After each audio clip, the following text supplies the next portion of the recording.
Alléluia, soyez bénis au nom puissant de notre Seigneur Jésus-Christ. Nous vous aimons de l'amour de notre Seigneur Jésus. Alors, nous nous retrouvons aujourd'hui pour notre capsule vidéo, le saviez-vous? Et aujourd'hui, nous allons parler de l'enlèvement. Pourquoi avons-nous choisi ce thème? Parce que la Bible dit « Affectionnez-vous aux choses d'en haut ». Et nous aimerions que vous puissiez vous affectionner aux choses d'en haut. L'enlèvement fait partie d'un des événements qui nous font penser aux choses d'en haut, qui nous font nous rappeler les choses d'en haut, qui font que nous pensons aux choses d'en haut. Alors maintenant, pendant que vous êtes en train de m'écouter, je prie pour que dans le nom puissant de Jésus-Christ, vous puissiez avoir cet amour et cette foi pour les choses du royaume des cieux. Parce que c'est ce qui va vous faire courir pour le royaume des cieux, c'est ce qui va vous faire courir pour Jésus-Christ. Alors, si vous êtes chrétien depuis un certain moment, vous avez sûrement dû entendre parler de l'enlèvement. Qu'est-ce que l'enlèvement? L'enlèvement, c'est un événement glorieux qui attend tous les chrétiens de tous les âges. C'est un événement au cours duquel Jésus-Christ va revenir chercher son Église. Il va venir chercher ceux qui ont été fidèles à lui. Tous les chrétiens de tous les âges, ceux qui seront vivants comme ceux qui sont morts depuis longtemps, tous seront enlevés et iront à la rencontre de Jésus-Christ. Je ne sais pas pour vous, mais moi, je ne veux rater cet événement pour rien au monde.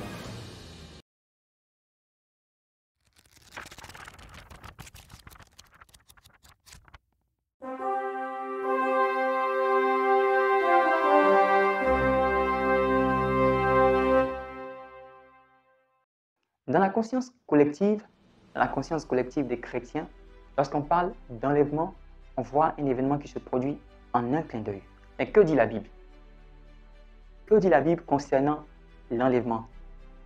Est-ce que nous serons enlevés en un clin d'œil? Gardez cette question dans un coin de la tête. Je vais vous reposer cette question à la fin de la vidéo. Alors, nous allons parcourir deux passages de référence qui décrivent la scène de l'enlèvement. Ces passages viennent du même personnage, il s'agit de Paul.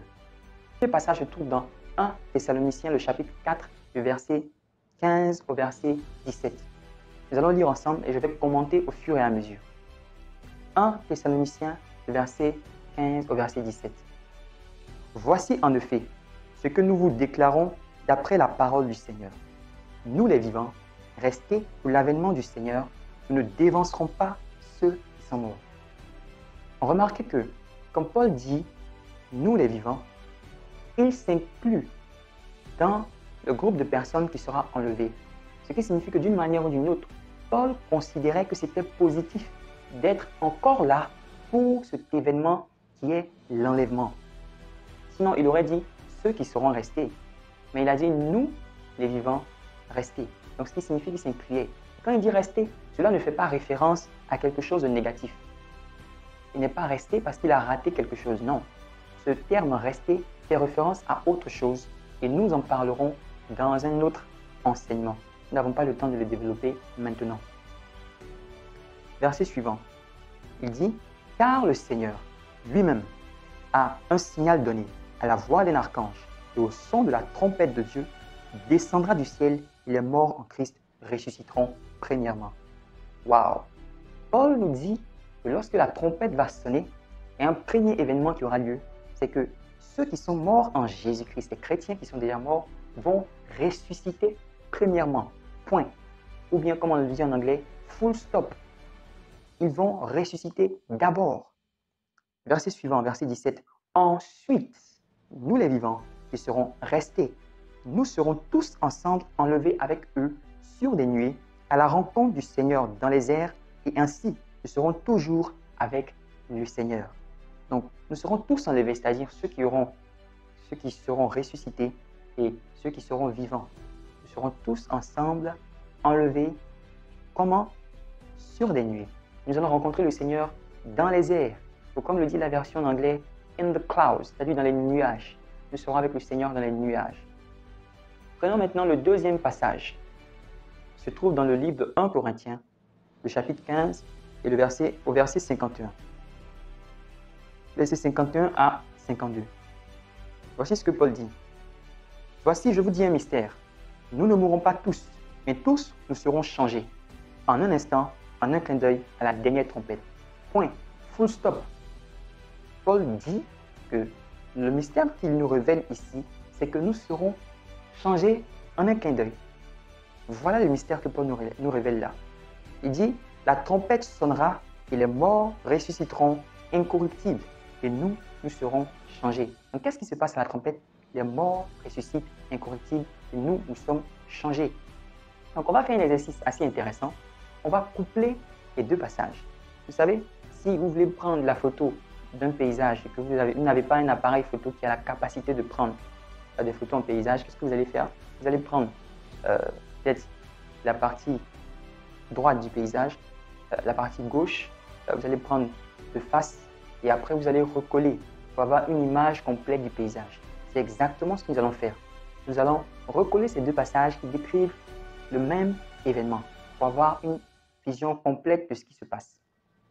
Donc, première chose, la trompette sonne. Donc, au signal donné par le Seigneur lui-même, à la voix de l'archange et à la trompette de Dieu, il se produit un événement, c'est que les morts ressuscitent d'abord. Dans 1 Corinthiens 15 nous dit que les morts ressuscitent d'abord et que nous qui sommes vivants, nous sommes changés en un instant. Donc, dès que la trompette sonne, nous sommes changés et les morts ressuscitent. Ces deux événements se produisent au même moment lorsque la trompette sonne.